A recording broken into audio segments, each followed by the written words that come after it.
if you don't eat throughout the day, like let's say like I was a little bit under eating when I didn't get my menstrual cycle. Like I was under fueling and I was training super hard and I wanted to get super lean. Like that was my mindset. And I was Yeah, like, me too. I want to get super lean too. yeah, I want to get super lean. And I went in that way of like I can eat as little as possible with training as much as possible. Like this Yeah. is such a stupid mindset. Like I eat now to perform. So you can just think about your body as like a car. Like you need to Do you ever feel guilty for that? I need to eat to perform. Like, oh, this is just bullshit. This is just an excuse to eat more.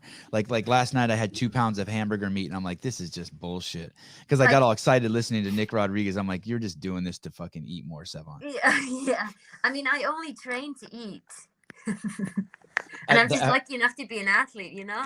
I, is it really like that? Is that your Like relationship with food? I mean, I love food and I love and you like I always love have. healthy food. And I wouldn't quite say that I only train to eat now because I eat boring as hell, but before the games 2015, I would eat In-N-Out burger in the evenings and I would just like I didn't care at all what I ate as long as I trained. Then I didn't feel guilty about eating. But then of course like you want to take it to the next level and I'm such a exaggerated, I think that's the right word, exaggerated person that I'm just like I have to Eccentric, go all in. eccentric, eccentric.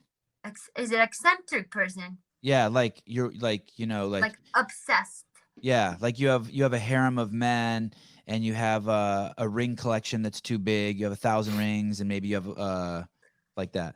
Yeah, so That's like that's eccentric. where I went in diet. I was just like I became vegan. I only ate Oh, organic. I only like I was just super yeah, like I wouldn't eat oats because they could have gluten in them. Like I was this insane.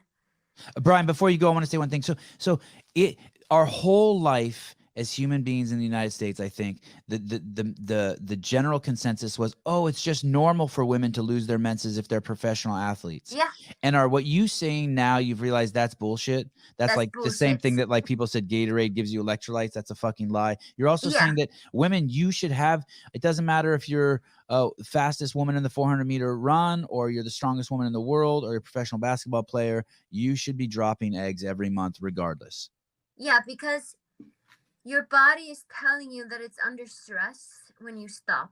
Like something's going on that your body needs to hold on to everything. Like it doesn't want to waste energy on you getting your menstrual Oh, cycle. oh, I get it.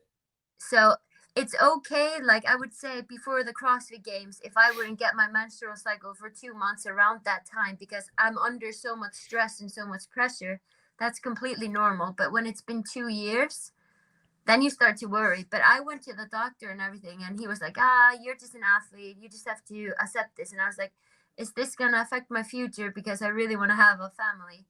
And he This was is wrong. The doctor was wrong. He was wrong.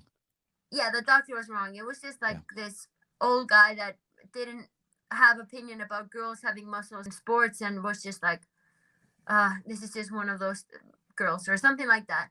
Like it was, he didn't check anything. And like we don't know it yet, but like so I broke my first rib because of overtraining, and that's very unusual to break your first rib from overtraining. Like usually you would break a bone in your foot or something like that, like a small bone, but your first rib is like one of the strongest ribs in your body, and it connects to your what's it called, clavicula, and it's like yeah, it's a very rare bone to break, especially in CrossFit. And that's where we were relating like menstrual cycle to like am I do I have bone density, like what is my bone density, because bone density can like get weaker if you're underfueled and if you don't have your menstrual cycle, because that means your hormones aren't regular and you're not recovering well.